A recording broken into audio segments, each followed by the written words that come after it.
very strange that I have a large nose, and I'll tell you why. I guess you're privileged to have a big nose then, because you don't live in harsh conditions. The habanero one? Holy fuck, dude. Woo! You know, maybe I've been treating this bike as some sort of parkour bike when really it's just a...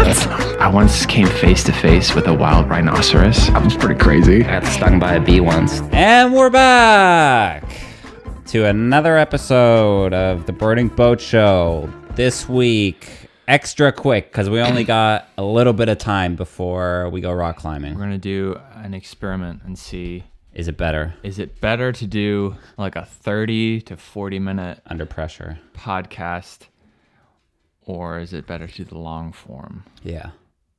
We'll find out. We'll find Let out us know. in this episode of the Burning Boat Show. Real quick, thanks to our sponsors on Patreon. If you want to help the show continue, you can head to the link below and check out our page on Patreon. Become a patron. Patreon. I still don't know what it's called. Yeah. Hey, let's talk about that. Bum, bum, bum, bum, bum. Did we ever mention that we tried to become super patrons? Oh, yeah. We haven't talked about that. That's a good place to start. That is a good place to start. So, how did this thing start? You brought it to me. I did. I just you pitched it to me a little bit. I randomly found a video done by the guy who started Patreon. The CEO of Patreon. Yeah. Jack Conte. Yeah.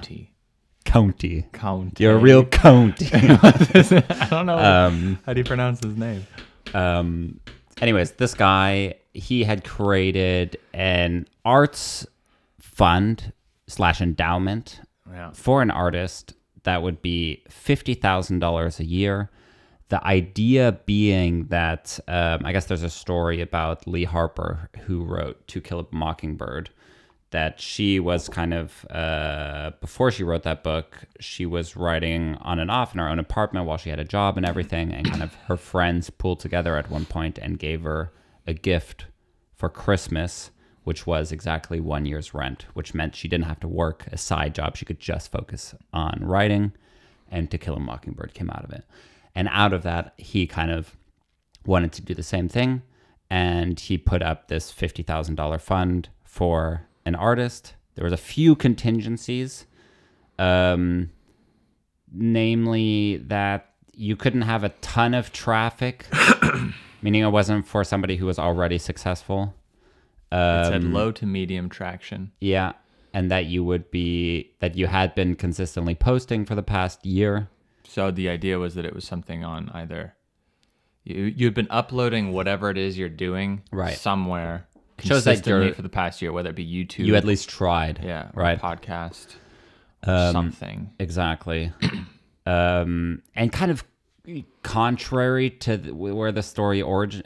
Yeah, this part confuses me. Yeah. They said they didn't want it to be one massive project. Yeah. Right. They wanted something that would be, he said, that shows that you love the grind. So I would imagine that means. Well, they said it should be something that you either are posting weekly or monthly. Right. Something we don't want just one big thing to come out at the end of the year. Right. We want to be able to see the thing as it happened. Exactly. So we kind of tried to see if we could squeeze ourselves into those parameters. And we kind of pitched something. Obviously, we didn't get it. I honestly was very optimistic because when I first saw the video, and even up to the applications, only like 20,000 people had watched it. I watched the video. And I was like, out of 20,000, how many actually applied? And then after that, how many actually would... the standards or whatever. Yeah, exactly. Hit the standards of, having posted for the past year, all these things. Meet the requirements. Exactly. So I felt like we had a good shot, but then it kind of became a weird thing where you don't get any email, you don't get any indication of what's going on. It got prolonged at one point, and then I think it happened over Christmas break, which means I wasn't even aware of it. Yeah. And it just all of a sudden they were like, oh, this person won it. I forgot. Yeah, me too. 2 days later, I was like, oh, wait. Yeah. Let's check. Yeah. But let's talk a little bit about what we submitted as our application, because I feel like that was quite interesting. Yeah, what our whole idea was. Like, what were we going to use the money for? I mean, that's what we pitched. We pitched that we wanted to... We pitched you. We pitched me to pitch you. Correct? We pitched me. We used stuff that we had done with me. Yeah. That we were then in turn going to use with you. Yeah, but the whole thing was just you, so that it would be very focused. Correct. And clear that this because is the we've creator. done it before, right? This is what it would be about. Yeah. We're not going to kind of confuse the whole narrative by talking about me as well. Right. It's not two guys, it was just you. No, we took all the footage we had of, very quickly, mind you. I mean, we edited this in like 2 days. One day. We took all the footage that we had of me making my first feature, and we kind of cut it down into a 2-minute video that I think did a pretty good job of showing the process up until now, all the way from production to what is now almost the end of post-production. Yeah. And we said it was a shame in the application. What we kind of pointed out was that, you know, we got all this footage and did everything, but we're never really going to have time to sit down and edit this footage. Yeah. Maybe at some point, but, you know, it's certainly not coming out. If it came out, it would kind of be like 2 years after the fact where everything's already happened, basically. And we kind of said, you know, with the money, we would be able to take on less jobs as quote-unquote freelancers and be able to do what we want to do and document it in real time as kind of a challenge. Document real time what it takes and what goes into writing, producing, filming, and editing a feature-length film. Yeah. But kind of taking that as a very specific example to kind of get at something a little bit larger, which is pursuing your passion and what that actually means and how you would be able to do it. Yeah. Even if you have nothing to do with film. I Sure. feel like it would have been interesting. Yeah, because I think it's an interesting period where something could pop off at any second. And of course, it would be cool to kind of be sharing that with people in real time, because I think we're still not where we want to be. And I think that would be something really cool to be able to do, but it would just take too much time. Yeah, and we would want to do it well. You know, we wouldn't want to just kind of like half-assed chuck together a video every so often. No, it would be like a significant part of what we were doing. The part that we've had to leave behind for now. Yeah. Which is the online YouTube stuff. Yeah. There's just not time for it. Which in a broader context is kind of crazy to me, the fact that rent is such a huge thing in people's lives. And I don't know if it should be. I mean, obviously it has to be. It's not a choice, right? But it's kind of crazy how much of, or like for me personally, how much of my income goes to just rent. Yeah. Right? Yeah. It's like, I don't know what you're supposed to spend on. Like what a nice amount of your total income is. At which point it's sort of deemed like, oh, you're living comfortably or something. Depends on who you are. But I feel like a lot of people would be living month to month in terms of, you know, you wouldn't have enough for necessarily 2 or 3 months of rent in your bank account. You'd be in this constant. Where's this coming? What does this have to do with what we were just talking about? Meaning her friends kind of taking care of her and paying her rent for, you know, what that does for somebody. Oh, like how big of a thing. Yeah, it's massive. Yeah, how much time you suddenly have to do other things if you're not working. Or just, I guess I'm getting at the idea of like, if you could strip away the things that are sort of necessities like rent and food, and let's say there was some, like a grant or something that just took care of that all of that for you. Yeah. Or some sort of universal basic income that everybody was allowed. Okay. Yeah. You don't have to worry about that. Mm-hmm. What that would lead to people kind of doing. Mm. And I think some people would say, oh, people would be lazy and blah, blah, blah. Or, you know, what's the other side of that? What could That's people... interesting. People would be lazy. I wonder.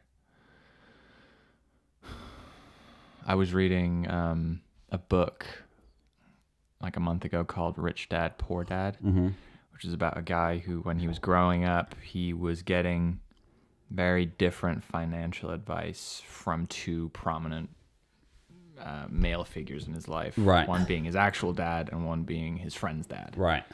And his friend's dad was very wealthy and was like self-made and had his own business and knew about investing and had money passively coming in from different things and never really had to, quote unquote, work for money. He had money work for him, is the kind of storyline that was being talked about in the book. And his dad, his actual dad, was very well educated. I think he was an academic working at universities and would always tell his son that you need to study hard, give a big effort so that you can get a well-paying job at a great company. Yeah. And how he was kind of conflicted that the guy who the book is written about by was conflicted about, well, what advice to take? Like, what's the right thing to do? Yeah.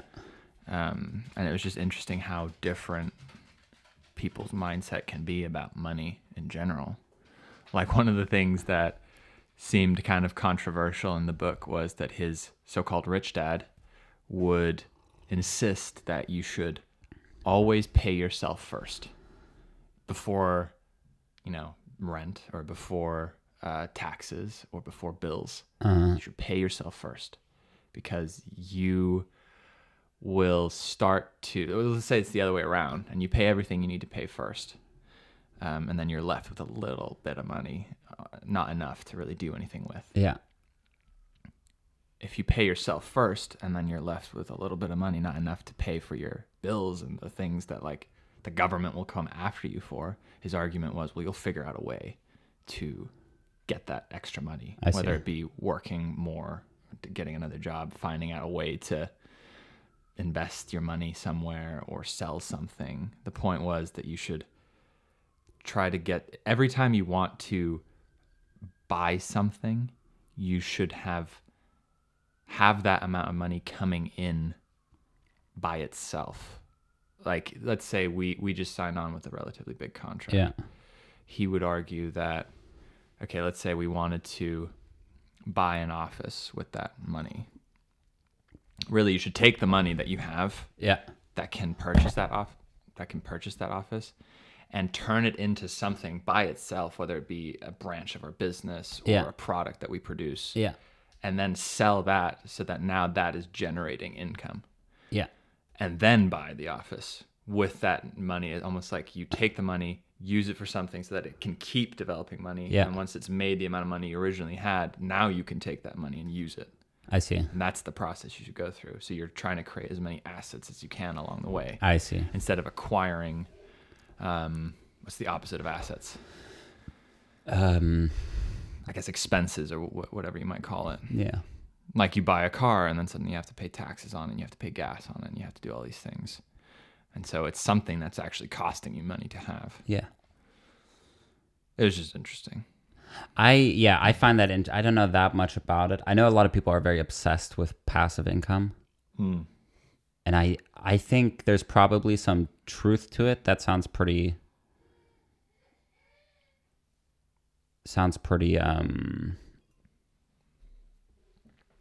it sort of makes sense to me, but then I also feel like there's a lot of bullshit with it. I think there's like two the very wrong different motivation. kind of angles to look at that from. And even I've heard that a lot, create your own passive income, and the question is like, with what? As in, I get the idea, but I wouldn't necessarily know where in our business we would be set up to start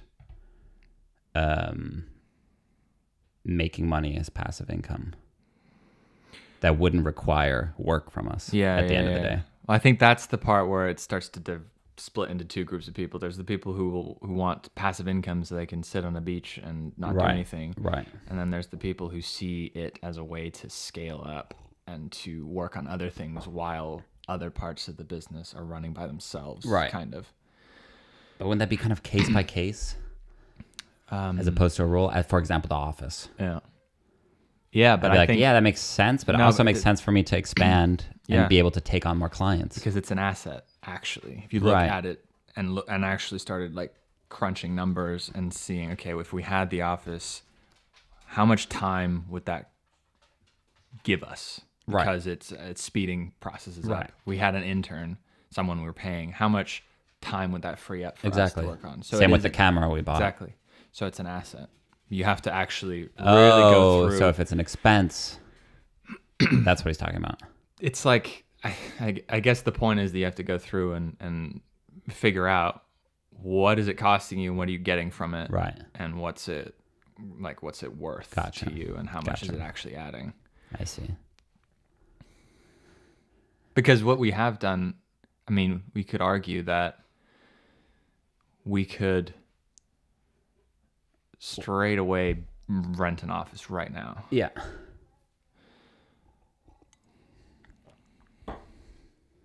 But the point is that's going to help the business. Exactly. It's not but like we're still spending. Yeah. And maybe that was a bad example. I'm trying to think. Well, it's like, I think I want to buy a car. Yeah. Renting the equipment would be sort of something that could make money for us on the side. Renting but also out. The more I think about it, it's extremely stressful. Well, that requires a lot of work. It would have to hire someone to do it for us. Exactly. So this idea of something that requires no work, except for maybe like investing your money or doing something like that, it's like it's going to require work unless it's some scammy. Well, it needs work to get it started. Yeah, totally. Yeah. Okay. So you're creating assets. You're taking your resources that you now have and now, okay, what can I use it for, and not just kind of waste it on something that's like a one-time spend. Totally. That's, I think, the point. So in a sense, almost anything is an asset for us, because if it's going back into the company, as the company itself is an asset. Yeah. It's not spending it on a gold chain or something. True. Yeah, exactly. Yeah. I think his example was, my wife really wanted to buy a Porsche. I see. And he was like, I understand that you want to buy a Porsche, but we're not going to do that straight away, even though we can afford it. We're going to turn this money that can buy us a Porsche into something that will generate enough money to buy a Porsche and then continue to generate money as well. But then what about the person who doesn't have enough to pay rent? I don't quite get it. He's saying you should pay yourself first. Yeah. And then pay for everything else because it will force you to figure it out. Yeah. Does it? I'd be very scared to do that. Yeah, I mean, that is very... You're supposed to take that money and turn it into money that's going to make money for you? I think that it was trying to raise a point about the psychology of, well, if you're the last one to get, like, you can deal with that, and you can kind of get away with really not spending anything, like eating really cheap, not doing anything, never really, you're not going to really, you could just kind of sit and suffer through not having very much money. Right. But if you did it the other way around and made it so that you can't not pay your bills, you can't not pay your rent after a certain amount of time, you're going to get evicted. I see. So that would it's force you more that, like, than... I'm paying myself this amount so that I can really work on what it is I'm working on. And that's super important. And I'm going to figure out a way to generate more money with that. The idea being that if you're in those situations, you're going to become innovative because your brain is forced to think. Because you're forced to. Yeah. But it is obviously a controversial thing to say. I would say so, yeah. Exactly what it means. I am not saying I that. like the idea. I think I agree with the idea and the sentiment. I don't know if in the short term of rent to rent. Yeah, and I'm sure I'm also not 100% accurate in my paraphrasing here. Anyways, let's keep it moving. Yeah. Go ahead. Next subject. I got nothing. We got the contract with Hilti. Oh, bleep that out. One thing I wanted to say is, so we got the biggest contract we've ever gotten for this company. Have we already talked about this? Yeah. We did? Yeah. But we just signed it. I know.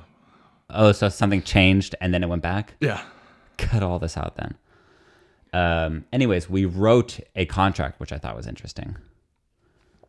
Yeah, that is interesting. No, this is a terrible subject. No, I wasn't joking. I was just like, where am I going? Where am I going? I have massive subject here. What? Let's talk about sleep. Let's do it. Because I am in the midst of a sleep revolution. I don't know what that means. But I am reading probably one of the best and most like mind-changing books I've ever read before. I'm reading a book about sleep called Why We Sleep. by Mathew Walker, I believe. If I said that wrong, we will put up the right No, name we won't. here.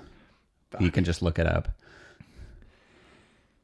And it's just completely shattering everything I ever thought I knew about sleep. And the point is that this is like believed by the general public. There's so many myths about sleep and so many things that we think we know about it that just aren't true, and how detrimental those myths can actually be to our lives, and how it's such a convincing read. It's full of studies and citations, and it's just such a...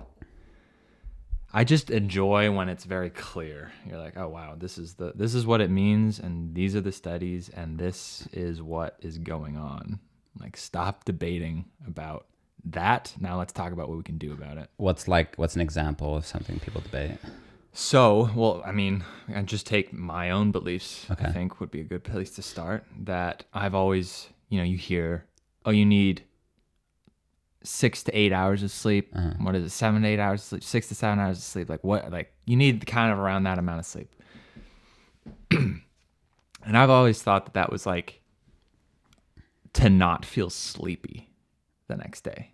That's the amount of sleep you need to feel refreshed and awake. And, like feel good the next day, which is true, but it's so much more than that. I mean, it's to have your brain working optimally. It's to have your immune system working at it properly. It's to have your mental health regulated, and to store memories in a certain way, and to process things you learned the day before.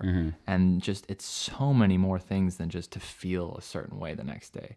And it lasts way past one day. Like one day of lack of sleep can have a lingering effect of multiple days, if not a week.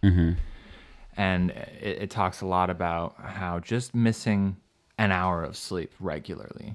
And so his first thing he says is 8 hours is the amount of sleep you need on average. Plus or minus. I think his point is very clearly that it's 8 hours. And if you're the person who thinks it's 6 hours for you, you're probably wrong, because it's like 0.1% of the population who actually need that like significant less sleep than the average. Yeah. Most people fall very closely into that space of 8 hours. And if you are missing just like 1 hour of sleep, so sleeping only 7 hours, for example, he spends like 50 pages talking about how that affects your memory, how that affects your mood, how that affects literally your DNA and the way that it's structured. And just things like comparing driving impairment from someone who is... with everything I'm saying, do not quote me. It's the general gist that I'm trying to convey. Go read the book for yourself. I think that everyone should read this book. It's very popular at the moment. It's huge. But my point was, like, one specific example was about, say you miss an hour of sleep every night for a week. Yeah. And you are then driving a car. He's saying you are sleep deprived. Yeah. In some way. I don't know the exact term. It wouldn't be chronic sleep deprived. It would be like moderately sleep deprived, because you've been missing an hour for an entire week every night. Okay.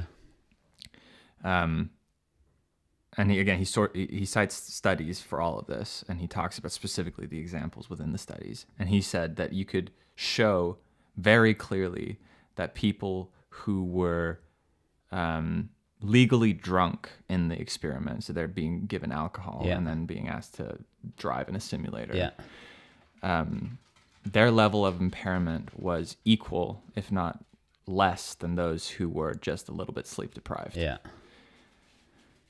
After just a week of slightly less sleep, they were having more traffic accidents than the drunk people. I believe it. And he was saying that on top of that, the kind of accidents they were getting into were more severe, because, like he says, which is like, it makes sense to me, a drunk person is going to react late or slowly. He's going to have just slower motor skills and slower processing abilities. So he's going to brake later than he would if he were sober, and swerve later than he would if he were sober. A sleep deprived person who's driving home after work and has a micro sleep, as he calls it, which is just kind of slipping into a sleep for a split second isn't going to break late. They're not even conscious. Yeah, exactly. They're not going to break. Yeah. And so it's like a full-on collision. And that's just one element of it. But it was, I mean, the memory retainment and the like ability to learn all this stuff was just so striking to me how big of an impact sleep actually has. Yeah. But I think for me, the main thing was that I've always just thought that you could just kind of suck it up. Like, you can deal with it. And it was like, if you're tough, literally just like have willpower, you can go on 5 hours of sleep. Yeah. Or 6 hours of sleep. There is a sort of like, you got to hustle. Yeah. I work 18 hours a day. I get 5 hours of sleep a night. Yeah, and I'm fine. Yeah. And I keep busy because I need to do the things I need to do. Exactly. And I've always kind of beat myself up a little bit when I've done my sleep challenges where I'm trying to get up early and I'll, for a long time, not go to bed earlier. I'll just not sleep as long. Yeah. And then I'll be so freaking tired the next day. And even when I'm not tired, I just feel like there's something off. Yeah. It's like I don't necessarily feel like I'm about to sit and fall asleep, but I just feel negative and like moody and just not as fast and not as creative. And I mean, it's easy now to just start listing everything I feel like is a negative because I feel like I've had my suspicion confirmed in this book. But I've kind of been like, oh, you're just not capable of sucking it up, and you're like weak, and you're not trying hard enough. Like pull your shit together and just get over it and do it anyways. And I've really been like, I feel like I can't, but I'll like beat myself up about it mentally. And so I'm reading this book, and I'm like, like there's a real scientific explanation for how important sleep is, and it's not just something you can snap out of. That's what your body needs, and that's final. Yeah. I still think there's a lot of value to being able to function on little sleep in specific situations, like being capable of having to get up early and work for a really long time, even multiple days in a row, because that's something that is required specifically in that moment. Yeah. But not as an ongoing thing, because the negative effects would just be so exponential. Yeah. Like I always used to get really annoyed at my brother for always wanting to nap all the time. Like, why do you have to nap all the time? And like this feeling of, is he capable of not napping, or is this something he has to do? Yeah. And like, maybe it's a little more serious than. It might be something else as well. But what are your sleep habits like? I think in college I was like that. I would sleep very little. Mm-hmm. And I think I told you I had this experience where I didn't sleep for 3 days. And on the third days, like the hallucinations I had were far more real and concerning than any drug I had taken. Yeah. And I think that just in that moment, it immediately showed me kind of like, you can go crazy from a lack of sleep. Mm-hmm. Like what you would determine, like erratic thoughts, sort of complete sort of disorientation, hallucinations, like vivid hallucinations where you could not separate what you're seeing from reality. So I think that just showed me like how important it is to sleep. And I've always been somebody who likes to sleep. And I think I have some shame associated with it for whatever reason. I think there's a general kind of it's like you're lazy if you sleep a certain amount of time. Yeah. Yeah. I used to sleep for so long when I was a kid. I sleep until like 1 p.m. And when did you go to bed? I have no idea. I mean, it's all about when you go to bed and how long you're actually sleeping. I would imagine not that late. I wouldn't stay up that late. But anyways, like even now, I try to sleep, or I sleep at least 8 hours a night. I'm trying to. I feel good at like 10. Right. I just finished reading a chapter where it was like, people are asking, well, is it bad to sleep more than 8 hours? Like, is it bad to sleep 9 hours or 10 hours? Yeah. And he says there's not a single scientific study that shows that any negative effects health-wise to sleeping longer, but it also doesn't show any significant benefits. Right. As in, it's like once you get that past that threshold, the benefits of sleep dramatically kind of plateau. Gotcha. But isn't there something just to listen to your body in terms of... Like, do you wake up groggy? I'm a little bit tired. I'm going to keep sleeping, and then I wake up, I'm like, oh, I feel like I want to get up. Yeah. I feel like most people wake up, and it's not an enjoyable experience. That might just be me, but I don't think mine's... Like, during the week, when we work, I never get up, like... Actually, that's not true. I do get up, and I'm excited, but I'm still like, oh, I wish I could sleep a little bit longer. Yeah, I can't remember the last time I've woken up and felt like, you're probably extra sleep deprived a little bit with the baby and everything. Yeah, a little bit, but even before then. No. I can't remember, like... You saying you wouldn't want to sleep more? Yeah, I would. Oh, you every time? Pretty much. Right. I mean, I guess now I'm thinking about it, some weekends, we would just sleep until you kind of woke up. Like 10 o'clock or something. Yeah. Yeah. Oh, man, that's a long time ago. Back in the day. That's what I mean. Like, that's what I do on weekends. It's like I'll get up at 10 or something, and then on weekdays. Get up at the same time. Yeah. Regardless of weekend or weekday. But anyways, I feel like I've changed my perspective. I've changed my mind on what sleep means for me. Yeah. And I used to be very like hardcore about like, oh, I can do more if I sleep less. But really, that's a myth. You might think you're doing more, but I would also be aware that like the whole second half of my day, I'd be like, oh, when I used to get up super early, I wouldn't do more. Yeah. Yeah, I do more straight away.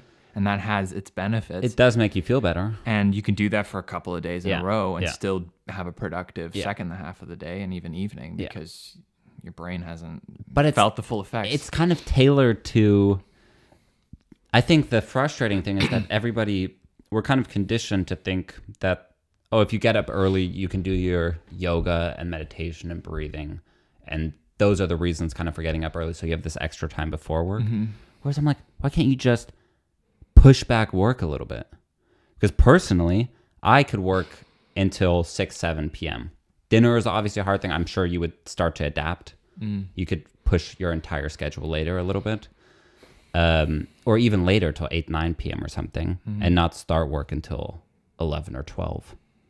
And then every morning have a very nice routine, if that's your thing. Well, I think because society functions on a schedule and most work times start at a certain time, which means most schools start at a certain time. Which is... So if you're not by yourself, then you kind of have to go along with what everyone else is doing. Otherwise, you're just not there. But it's a problem, and that's a big part of what the book is about. Is like, why does school start when it starts? It's the most. Yeah, it's the worst time to be taking teenagers who need more sleep than the average person, specifically in the morning. That's when you have the most REM sleep. Yeah. And you're depriving them of that by starting school at that time. Yeah. But we were talking about it briefly. Schools probably start at that time because that's when work starts, and then parents can drop their kids off of school.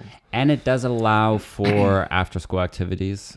Yeah. Which, if you started any later, would start to be really late. But it's I remember we would have like late soccer practice sometimes. 5. But again, it's like the effects of not sleeping enough are so huge. Yeah. That it's like there's almost no discussion. Well, it's also interesting in college and stuff that more people don't know that, a lot of people would like pull all-nighters and study and stuff. And it's like, dude, you're going to be way better off if you just go to bed. Yeah. And sleep, and you'll be able to retain the information. And then for those people who say, no, read that book. Yeah. Yeah. I'm continuously being like surprised by that. I'm like, wow, I had no idea. This is insane. Yeah. How is this not common knowledge? Why do people do this? But it's like the most... I don't know. I've always weighted pretty highly because even like the sensation of falling asleep is like such a strange thing. There is like a weight to it, like an import, like a. Do you know what I mean? There's something that is inherently. Sleep's very strange. Well, yeah, as a concept as a whole. The book starts with like a paragraph trying to put into perspective just how important sleep is. Yeah. Which is every single living organism on planet Earth sleeps. Yeah. You in go one form unconscious. or another. Yeah, and you're not just unconscious. You're not doing anything, obviously, in terms of you're not gathering food. Yeah. You're not protecting yourself from potential predators. You're not mating. You're not building anything. Yeah. You're not doing anything to help you survive. Yeah. You're not building relationships. Yeah. You are literally in your own head by yourself, Dreaming. away from the outside world. Yeah. So, and if every single organism on planet Earth has evolved to continue to do that, Yeah. and nothing has been able to figure out how to evolve out of that, Yeah. it must have a pretty big impact on our brains and bodies. Yeah. It's very interesting. Like just dreams, just Dreams. and like memory retention, and it's very cool. Very cool. I should read it. Oh yeah. I think I would be into it. And it's just, he's also very funny the way it's written. I like it. It's like, if he feels like when you're reading it, you feel like you're being told off a little bit, but in a like a satisfying way. Is that a thing? I don't know. You know, when you watch like debates, maybe this is just me, where someone is just very good at arguing their point, and kind of like defeats the other person. You're kind of left like, oh, yeah, I'm glad. Like, he had to be put in his place because he was talking bullshit. Yeah. That's kind of the way he kind of keeps saying exactly what you might be thinking at that time. Well, you might be thinking that you're one of the people who doesn't need as much sleep. You're probably not, though, and explains exactly why you're probably like, oh, you're right, I'm probably not. Yeah. It's like, it's just very fun. I mean, I guess you can still wake up early if you go to bed really early. Exactly. You know, that's another thing. It's like, why aren't more people in different schedule zones? Because we all It's live in either you're a society. part of society or you're some sort of outcast who's like, Well, I think you know the answer. well, I remember when I was an assistant editor, Yeah. you're supposed to go through a point where you come in at night and you work nights while other people work days, and you prep the footage for the editors during the day. Wow. And it just so happened as I was coming up that we had not enough shows to work on necessarily, so you could do everything in the day. And everybody was like, oh, that's bullshit. Like, you don't have to go through and I was like, that sounds horrible, but also vaguely interesting to be part of like you're on the opposite schedule than everybody else. And you'd have to do it for like months. This isn't like a one-time thing. It's like you change your life for 6 months where you are waking up as other people are finishing work. You're going home as people are arriving to work. In the book, they talk about actually Copenhagen, or if not Denmark, Copenhagen, and how they are the first government to pay out. What's the word? Settle some kind of A settlement? Like if a company does something wrong to their employees and then they end up having to pay the money, what do you call that? Yeah. A settlement? Yeah, for specifically women working night shifts within the government, because there was a scientifically proven link between their higher rates of breast cancer and the shifts they were working at night. Mm. And it was like, oh my God. Yeah. Yeah. Nurses. Yeah. I'm sure they do it all the time. Yeah. It was nurses. Yeah, that's what it was. Because they there must work be a night lot shifts. of jobs that actually do it, but you just never see those people because they're on a completely... No, but think about that for a sec, though. How What? crazy that it is. Because they were working night shifts. Yeah. For the government, they increased their chances of getting breast cancer so significantly that it was proven in court that the government owed them significant sums of money to pay them, Because the government knew about the because study? they got cancer because of it. I'm Right. not sure if it was known or unknown. But Well, you'd have to know it, or... would you? I mean, could you not just argue that you should have known that? How... I don't know how that works. I would imagine not. I mean, we just watched a Netflix Explained episode about contraception, where a specific kind of UTI. I think urinary tract infection is UTI. UDI. UDI. The thing that. They suddenly realized after 4 years of this thing being in circulation that there was a very crucial flaw to its design, and a lot of women were getting infections because of it, and they had to pay like thousands of people, and they paid over $4 billion to these people. Wow. They didn't know about it, but they should have known about it. Yeah, that's a good point. Anyways, it's just interesting. Huh. But that's 45 minutes for you, and we'll be back.